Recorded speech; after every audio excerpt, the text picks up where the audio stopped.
শিয়াল, তুমি কাজ না করে বসে আসো কেন? তোমার কেন কাজ ফাঁকি দিতে নিষেধ করেছি? তুমি কেন কাজ ফাঁকি দিয়ে গাছতলায় বসে আসো? আরে বাঘ মামা, শিয়ালের না ঘাস খাতে গিয়ে হাট কেটে গেছে, একটু বিশ্রাম নিচ্ছিল। হাত কেটে গেছে তো কি হয়েছে? দিন শেষে তো টাকাই নিয়ে যাবে। এখন কি কাজ না করে এমনি এমনি টাকা নিয়ে যাবে? তা তো হবে না।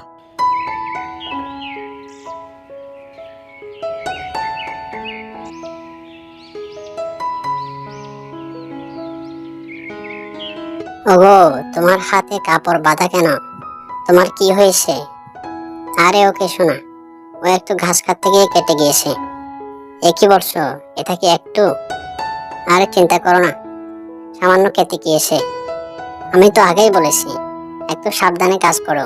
কে শোনে কার কথা? হয়েছে হয়েছে, এখন চুপ করো। এখন আমার মন ভালো নেই। কি হয়েছে গো? বাড়িতে আসার পর থেকে তোমার মন খারাপ। কি হয়েছে তোমার? বলে শোনো। আমি বাঘ মামার ক্ষেতের ঘাস খাচ্ছিলাম, হঠাৎ কাস্টেটা হাত থেকে ফসকে হাতের উপর পড়ে যায়।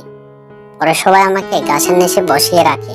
কিছুক্ষণ পর বাঘ মামার ভাই এসে আমাকে যাটা কথা শোনালো। হাত কেটে গিয়েছে, তাই একটু বিশ্রাম নিচ্ছিলাম। এই জন্য টাকা নিয়ে খোঁতা দেয়। আমি নাকি কাজ না করে প্রতিদিন টাকা নিই, এই জন্য রাগ করে চলে এসেছি। আমার না মাথায় একটা বুদ্ধি এসেছে। আমরা দুজনে মিলে মুরগির ব্যবসা করব। কথাটা তো মন্দ বলনি। ঠিক আছে।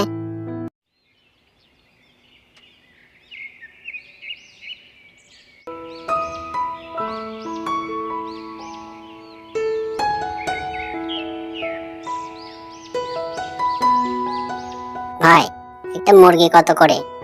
একটা মুরগির দাম 50 টাকা। আর যদি 10টি মুরগি নাও তাহলে একটি মোরগ ফ্রি।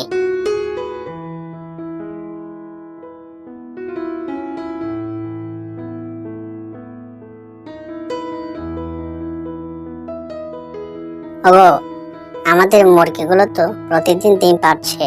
তুমি ওগুলো বাজারে বিক্রি করো, এতে আমাদের কিছুটা আয় হবে।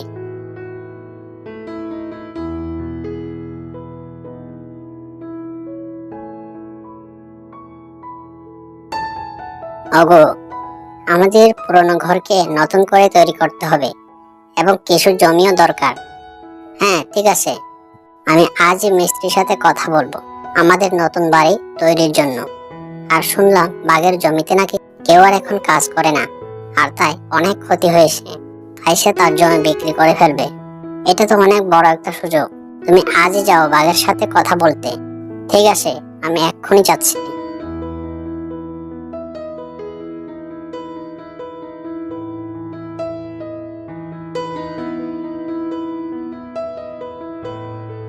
পারছি না। ও, এই ব্যাপার।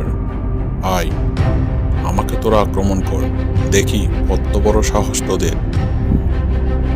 না না না না ওস্তাদ, আমরা তো সেটা বলিনি।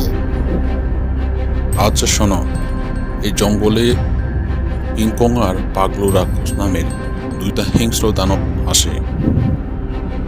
তোরা পারলে ওদেরকে গিয়ে আক্রমণ কর না। কিন্তু তাদেরকে কোথায় খুঁজে পাবো?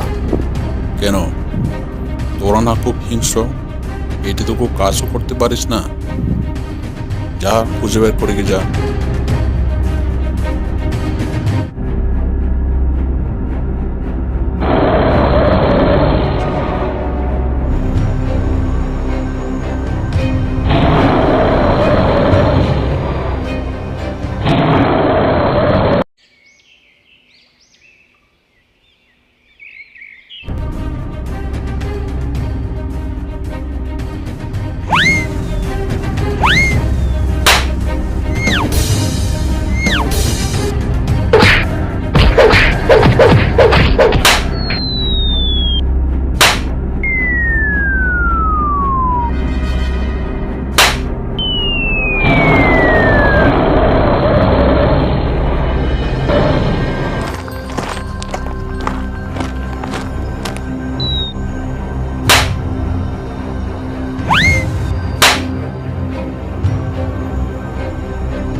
পাশে থাকার জন্য ধন্যবাদ।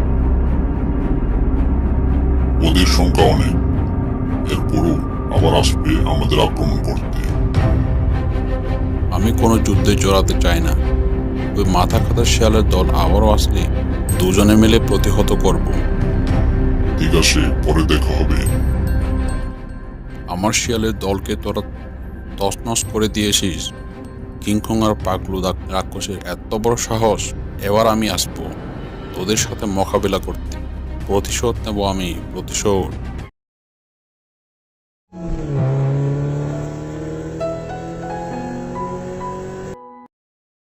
এবার আমার ল্যাজটা একটু সাইজ করে দাও তো। ঠিক আছে, দিচ্ছি।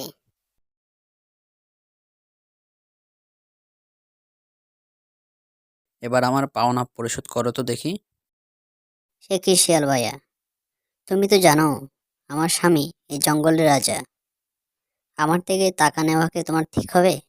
ঠিক আছে, তোমার কাছ থেকে টাকা না হয় নাই নিলাম, কিন্তু বনের সবাইকে আমার পার্লারে আসতে বলবে। ঠিক আছে শিয়াল ভাইয়া, আমি সবাইকে তোমার পার্লারে আসতে বলবো।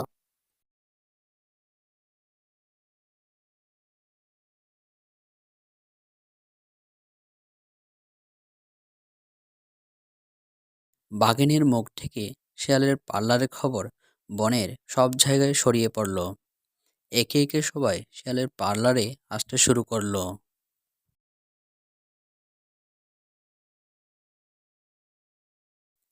এইভাবে